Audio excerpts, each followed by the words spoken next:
Hello mga abe, ako po ang inyong lingkod, Kuya JDL, at welcome po sa ating channel. Ngayon po ay huling weekend bago magpasko, so happy weekend po sa inyong lahat. At ngayon po ay papasok ako sa trabaho. Pero kanina, galing kami sa Costco, no? Kaya nga ang pamagat nito, sino ang nagre-reverse parking sa Costco? So, hindi ko ipe-flex mga abe kung ano yung mga pinamili ko sa Costco.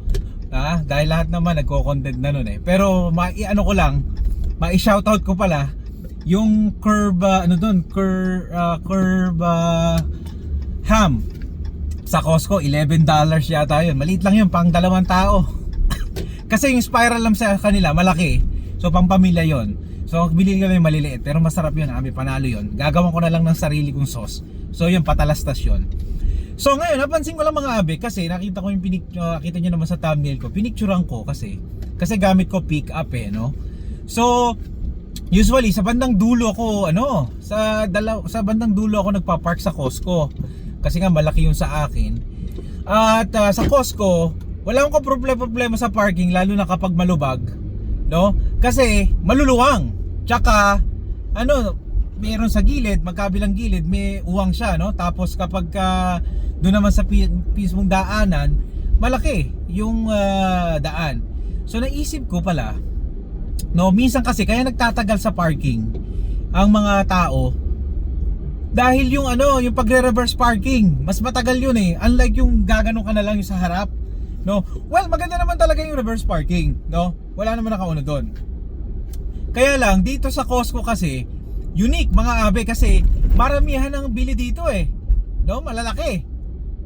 Talaga kumbaga wholesaler ang dating dito pag bibili ka sa Costco. Kaya talagang malalaking mga cart ang dinadala dito. Kaya mas maganda ilalagay mo siya sa trunk ng sasakyan mo.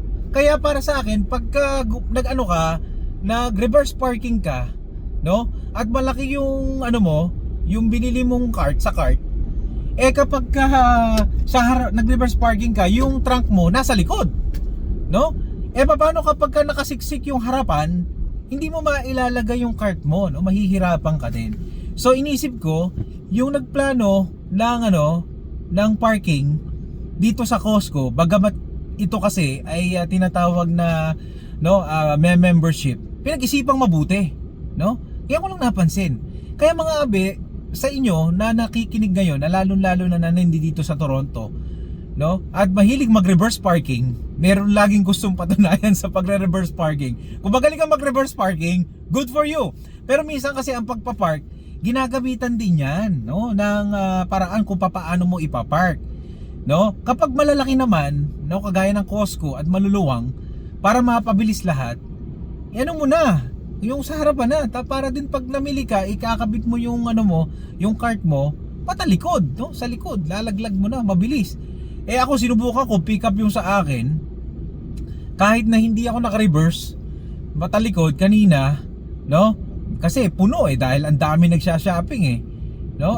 Mabilis naman, nakailang ikot ako, talagang maingat, no? Kasi sa harapan wala akong walang sensor to yung likod lang, no? Kaya kung kahit na nakikita ko, yung sensor nakakatulong, yung harapan wala. Pero nga, yung nasa harapan ko kasi reverse parking ang ginawa niya. So medyo kinabahan siya, kakala niya wala pa ako doon, no?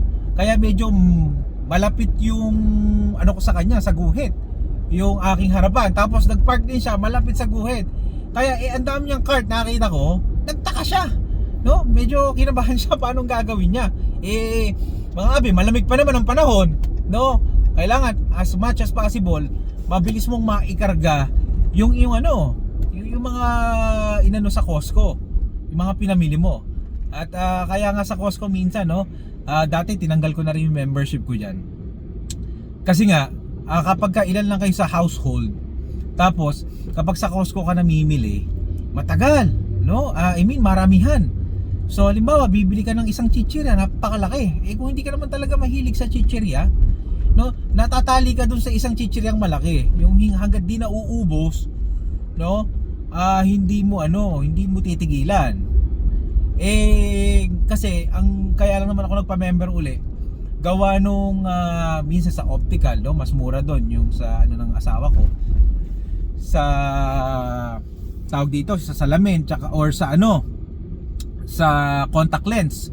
Tsaka minsan yung pag magpapadala ka sa Pilipinas, no, doon masarap mamili sa Costco kung meron kayong mga pinadadalhang mga tao, no. Okay, kung tutuusin nga yung mga uwang ng parking lot sa Costco, mas malalaki pa talaga sa mall kasi yung magkabilang gilid na ganyan, no, nakaka-relate dyan yung mga mahihilig pa Costco na nandito sa Canada, lalo na sa Toronto. Yung gilid nun, kasya din talaga yung ano, yung cart doon. Kaya lang, para makaiwas kasi pag malakas ang hangin, tinatangay din yung cart no, para hindi ka makadisgrasya ng mga gilid na sasakyan, no, talagang iniiwas mo. Pero pinakamaganda sa likod, sa trunk.